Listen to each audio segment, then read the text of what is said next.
Assalamualaikum dan salam sejahtera. Anda bersama saya Afizal Zaman bertemakan rakan tugas Hafizi Rosli. Seperti biasa, awal pagi 7.30 ini kami bawakan kepada anda berita-berita penting yang perlu anda ketahui sepanjang hari ini dan juga apa yang akan berlaku untuk masa hari ini. Dan kami mahu membuka bicara awal pagi ini berkaitan dengan seperti biasa info banjir yang berlaku dalam negara kita yang menjejaskan 8 negeri, kini hanya tinggal 7 negeri selepas Terengganu telah pun surut banjirnya di kawasan tersebut. Dan kita ingin melihat kepada Jabatan Kebajikan Masyarakat info banjir yang telah pun diterbitkan agensi tersebut di laman sesawangnya ataupun melalui aplikasi yang telah pun dinyatakan, yang mana kalau kita lihat mangsa ataupun angka keseluruhan mangsa banjir untuk awal pagi ini, saya akan bacakan 58,888 secara keseluruhannya dan melibatkan 16,674 jumlah keluarga. Manakala jumlah negeri seperti yang anda dapat saksikan, 7 negeri kesemuanya masih terjejas dan jumlah pusat pembinaan sementara PPS yang masih dibuka ialah 374 secara kumulatifnya.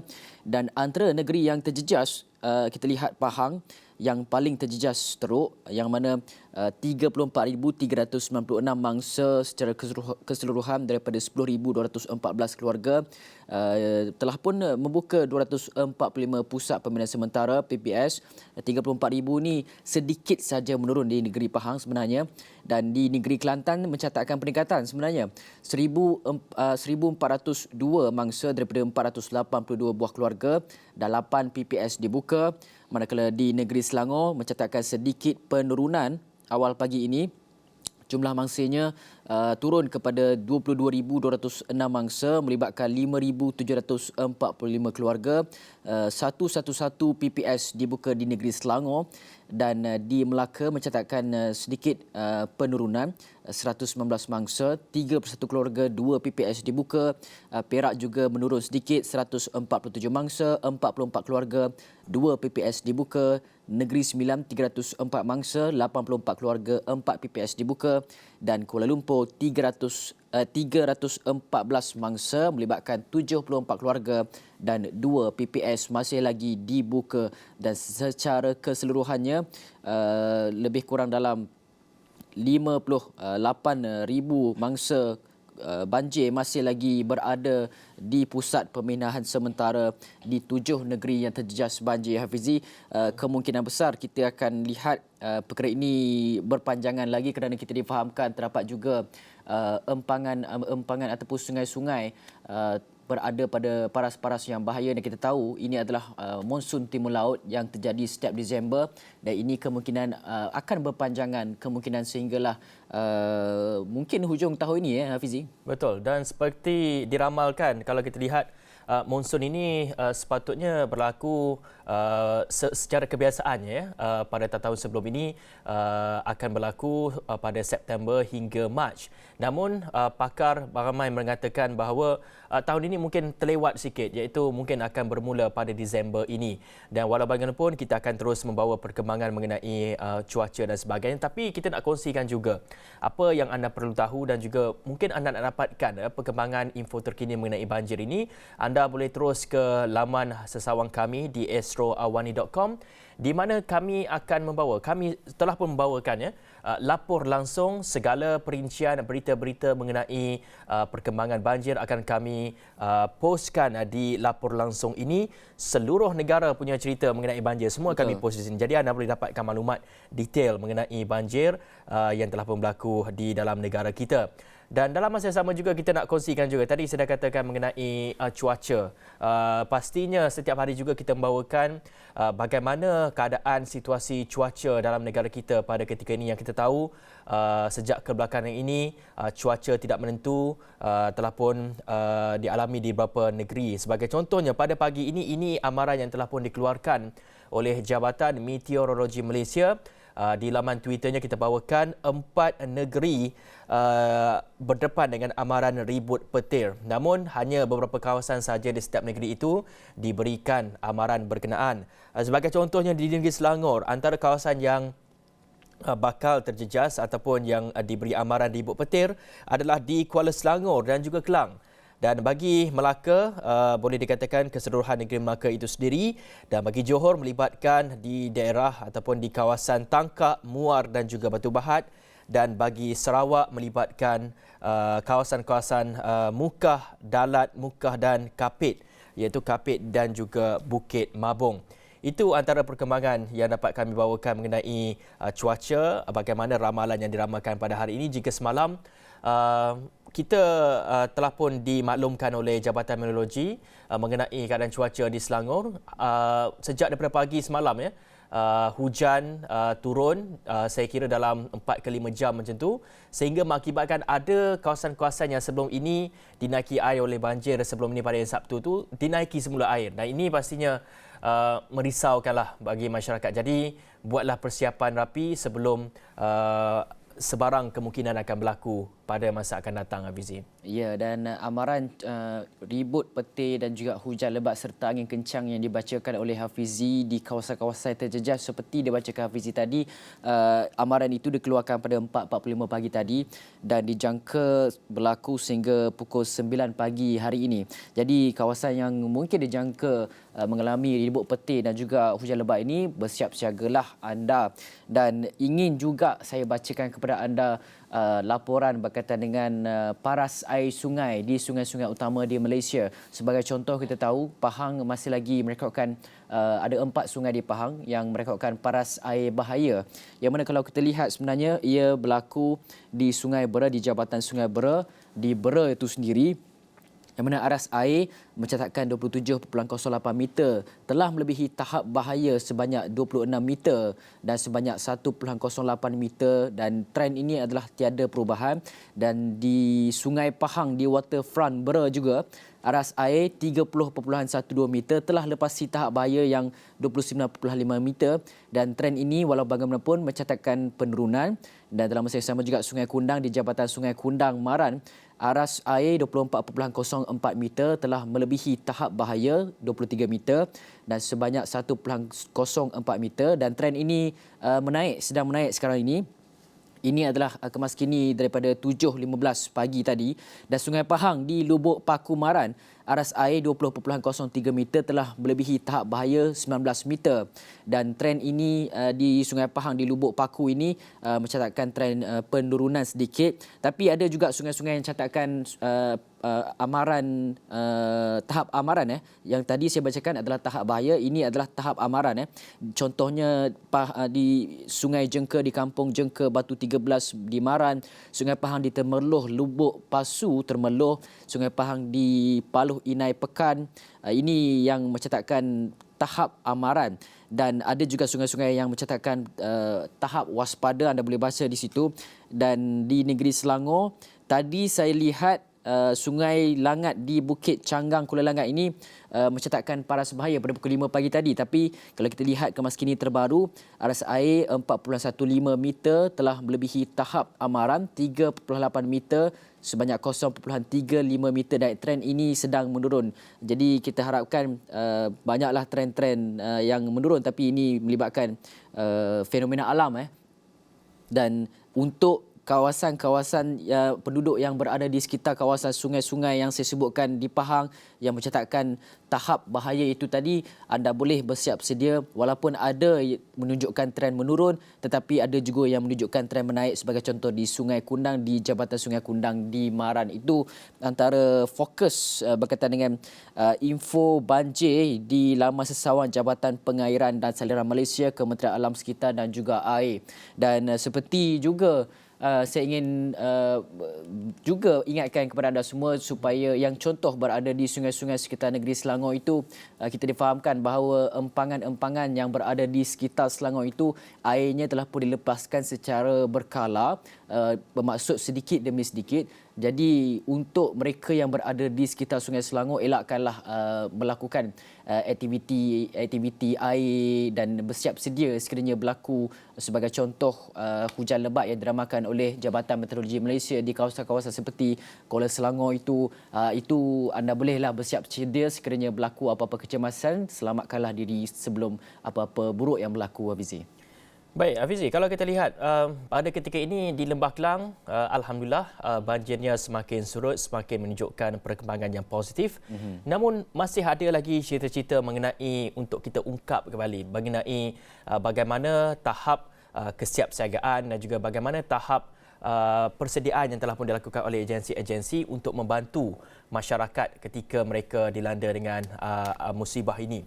Dan ini penjelasan daripada Ketua Polis Negara yang mengakui bahawa berlaku kelewatan dan juga dalam koordinasi antara agensi dalam operasi membantu dan juga menyelamat mangsa banjir pada hari pertama.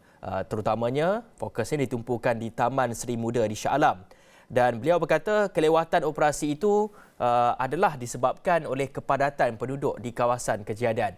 Dan beliau juga menjelaskan situasi itu berbeza dengan banjir di Pantai Timur kerana penempatan dan kepadatan penduduk di kawasan banjir yang lebih rendah. Dan katanya lagi kalau kita lihat kepada insiden yang berlaku di Shah Alam itu, memang koordinasi semua organisasi agak perlahan pada peringkat awal, namun selepas hari kedua, pihaknya telah pun menggerakkan semua agensi untuk membantu mangsa-mangsa banjir ini. Dan kalau kita lihat juga bagaimana agaknya situasi di Taman Seri Muda dan juga kita lihat penempatan masyarakat di sekitar Lembah Kelang ini, kebanyakan mangsa ini banjir tinggal di rumah teres dan juga pangsa yang mana kepadatan penduduknya berbeza daripada di Kelantan, Pahang dan juga Terengganu. Dan kalau kita lihat walaupun banjir ini menjadi macam acara tahunan bagi negeri-negeri di Pantai Timur ini, kesiapsiagaan oleh pihak penguatkuasa ini boleh dipuji kerana kita melihat kepada mereka telah pun bersedia lebih awal, telah pun membuat persiapan rapi. Tetapi banjir di Selangor ini, apa yang telah pun diberkatakan oleh pakar-pakar sebelum ini, sekali dalam berpuluh-puluh tahun ataupun mungkin dalam 100 tahun sekali saja. Jadi sudah pasti persiapan itu tidak digerakkan lebih awal kerana tidak menjangkakan situasi akan menjadi buruk seperti apa yang berlaku pada hari Sabtu yang lalu. Dan walau bagaimanapun, Ketua Polis Negara memuji NGO-NGO dan juga individu-individu di luar sana yang prihatin, yang turut sama membantu dan juga dapat meringankan sedikit beban yang ditanggung oleh agensi-agensi yang terlibat, terutama dalam menyelamatkan dan juga dalam memastikan mangsa-mangsa banjir ini terus dibela, Hafizi. Ya, dan Hafizi, kalau Hafizi ingat lagi ketika hari kedua kita di awal pagi pernah berbual jurucakap Jabatan Bomba dan juga Penyelamat Malaysia JBPM, yang mana beliau ada memaklumkan kepada kita semua bahawa pihak bomba khususnya di Selangor, saya ada tanyakan kenapa pengurusan banjir di Selangor ini dilihat sedikit orang kata kucak-kacir berbanding dengan negeri-negeri yang kerap dilanda banjir seperti Kelantan, Terengganu dan juga Pahang. Dan kata beliau pada ketika itu sememangnya semua orang terkejut. Pihak bomba juga terkejut kerana kawasan yang tidak pernah disangka dinaiki air banjir ini tiba-tiba berlaku banjir. Jadi kesediaan itu sedikit orang kata terkesan. Begitu juga dengan penduduk di kawasan-kawasan Seri Muda sebagai contohnya, kawasan-kawasan yang sekitar Hulu Langat.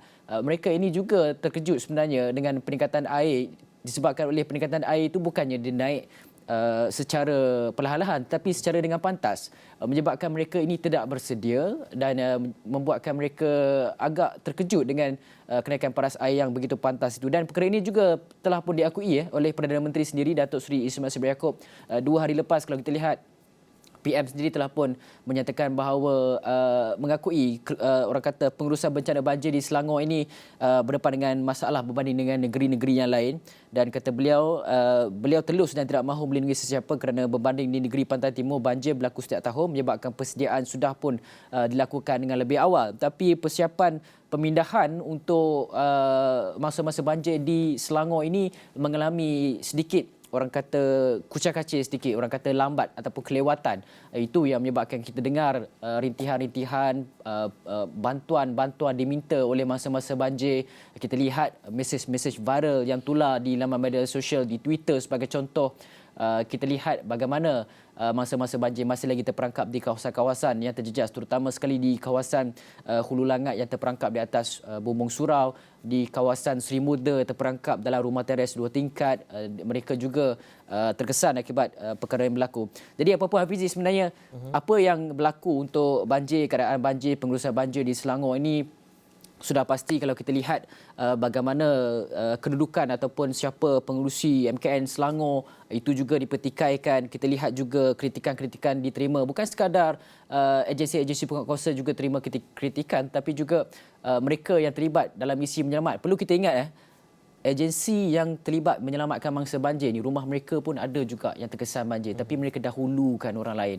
Jadi bagi saya ini bukan fasa untuk kita menuding jari antara satu sama lain, mencari salah siapa yang lambat dan sebagainya, kerana perlu kita ingat ini fasa untuk kita cuba fokus ataupun salurkan seluruh tenaga kita untuk membantu mangsa banjir. Lihat apa keperluan-keperluan mereka.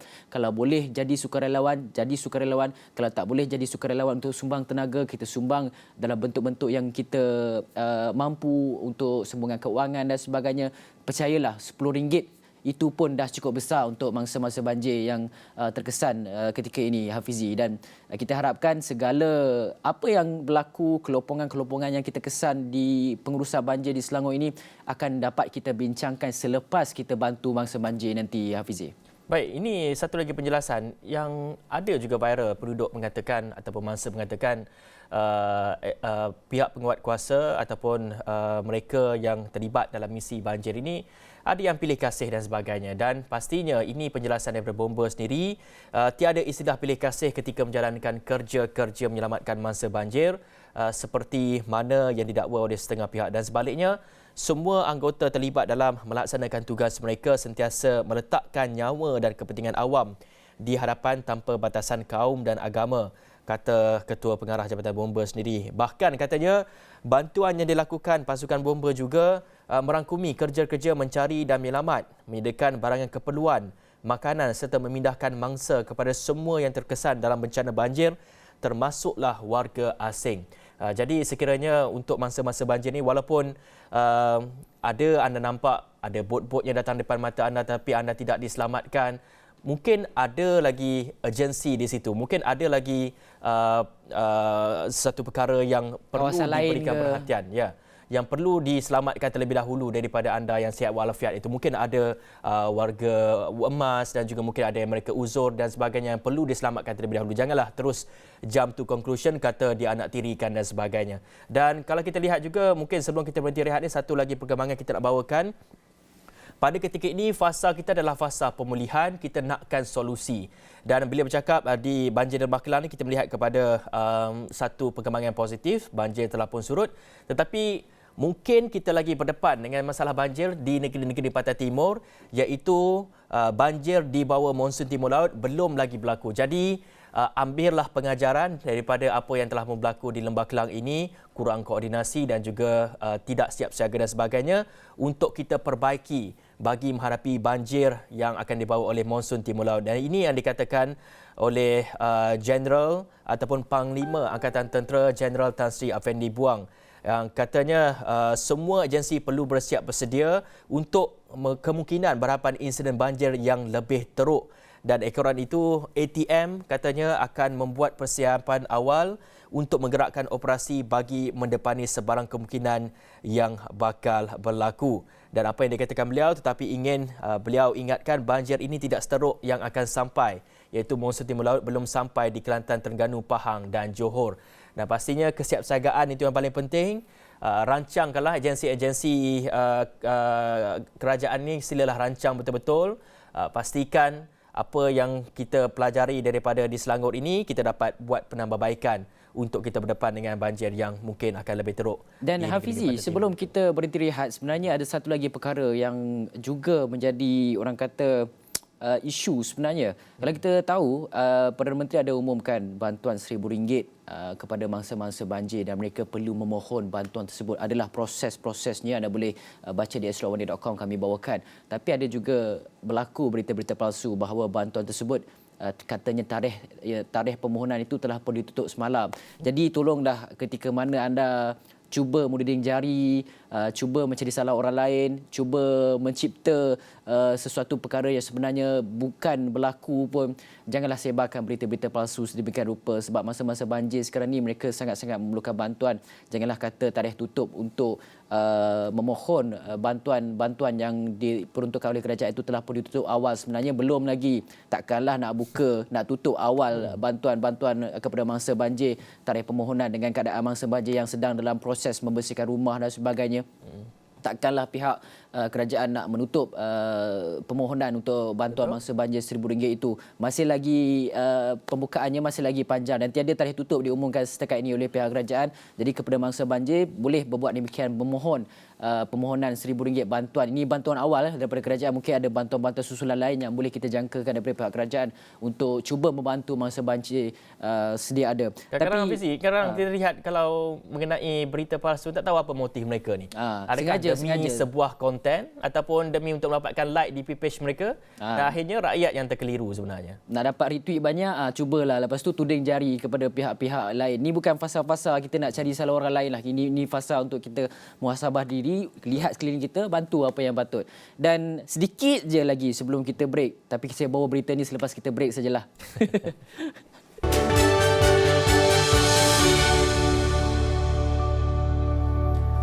Okey, seperti saya janjikan, ada berita untuk daripada Air Selangor ini kepada rakyat yang berada di kawasan Hulu Selangor, yang mana setakat pukul 6 pagi hari ini ada lebih kurang dalam 21 kawasan daripada 28 kawasan yang terjejas di Hulu Langat telah pun pulih sepenuhnya. Kita tahu loji rawatan air di LRA Ceras itu telah pun mula beroperasi sejak daripada semalam, dan hari ini 6 pagi 21 kawasan daripada 28 kawasan yang terjejas di Hulu Langat telah pun pulih sepenuhnya. Dan dalam masa yang sama, kawasan-kawasan yang masih lagi belum pulih sebagai contoh di Rumah Seri Kenangan Ceras, Taman Bukit Sungai Long, Taman Sejati, Taman Seri Puteri, Taman Sinar Harapan Ceras, Taman Taming Indah, Taman Tropicana Ceras. Ini kawasan-kawasan yang masih lagi belum pulih dan kita jangkakan kemungkinan besar akan pulih sepenuhnya hari ini, Fizi. Okey, baik. Tadi kita bercakap mengenai banjir dan kita juga sebelum ini dikejutkan di PPS itu ada kes melibatkan positif COVID-19. Namun setakat ini, setakat semalam sebenarnya tiada lagi kes baru COVID-19 di PPS. Dan pastinya menjadikan jumlah keseluruhan kes positif COVID-19 yang melibatkan mangsa banjir ini adalah kekal sebanyak 390.